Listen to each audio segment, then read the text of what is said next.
guys, it's me, Debbie. Today I'm covering the basis of why potatoes are making you fat, sick, and ugly, and why you want to cut those carb bombs out of your life for good. And I've partnered with McCain, who are sponsoring this video, to tell you why that's really not necessary. Well, I've been doing some extensive research on Dr. Google, and I found out that the key to a healthy life and a hot bod is to get the hell away from potatoes.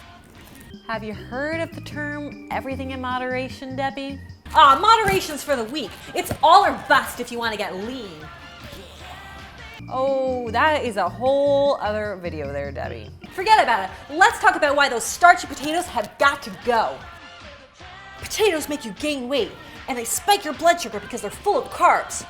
Oh gosh, Debbie, we've talked about this before. Carbs do not make you fat, and cutting out carbs are not going to necessarily make you skinny. In fact, your brain needs carbs in order to function optimally. And research has actually looked at low versus higher carb diets and found that low carb diets are no more successful when it comes to weight loss.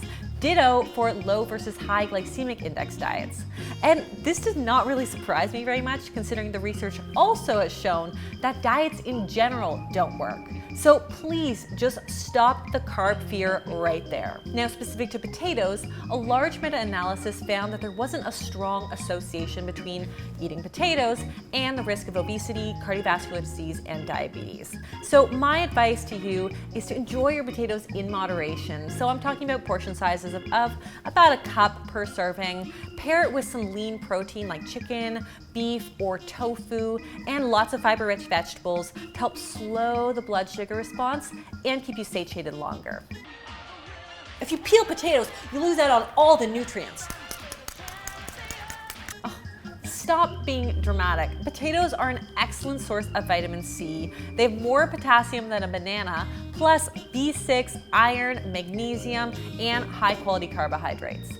The only thing you're kind of missing out on when you peel your potato is the fiber, and not by much. We're talking about 2 grams with the peel and 1 gram without the peel. It's not really a make or break scenario if you can't stand eating the peel. Sweet potatoes are good, but white potatoes are bad. Oh God, Debbie, here you go again with the good food, bad food mentality crap. Let me break it down for you. Now, compared side by side, sweet potatoes and white potatoes are not actually all that different. Per 100 grams, they both have around 90 calories, plus they both pack vitamin C, potassium, iron, and magnesium. Sweet potatoes have more fiber and vitamin A, while white potatoes have more iron. So it doesn't need to be an either or scenario here. Honestly, you can enjoy both of them in moderation, just depending on what you're craving and how you're craving it.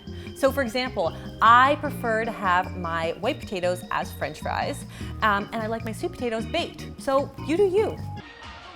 Frozen fries are highly processed, and they're made with strange additives, preservatives, and weird ingredients you can't even pronounce. You might be surprised. Let's take a look at this bag of McCain Super Fries. So the ingredients are just potatoes, canola oil, sea salt, sodium phosphate to retain natural color, and color. And honestly, the McCain process is super simple. It's just wash, peel, cut, cook, and freeze. So what you see is what you get, and honestly, it's all coming from the goodness of the potato. So sometimes the trade-off of a little processing means the realistic creation of a scenario where you can actually have a balanced meal. So if cooking up some McCain Super Fries means that you can actually fathom sitting down to a nice family meal, I'm all for it. Yeah, well, those frozen fries, they're loaded with trans fats, saturated fats, and sodium that cause heart disease. Ugh. Again, don't jump to conclusions until you get the facts.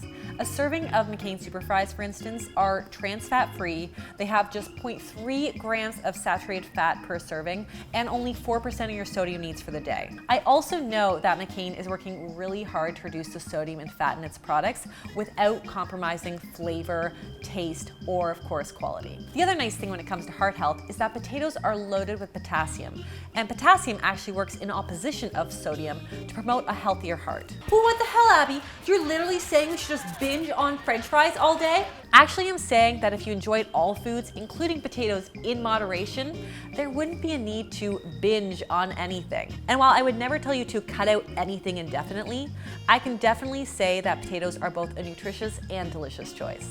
Ooh, well, in that case, French fry diet starts today.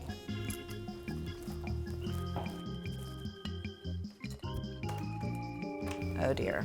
Well, guys, Debbie, I hope I cleared up some misinformation out there when it comes to potatoes. If you like this video, be sure to give it the thumbs up. Leave me a comment below with some of your favorite ways to enjoy potatoes. Subscribe to the channel, and I'll see you next time on Abby's Kitchen. And for more information on potatoes, be sure to check out mccain.ca.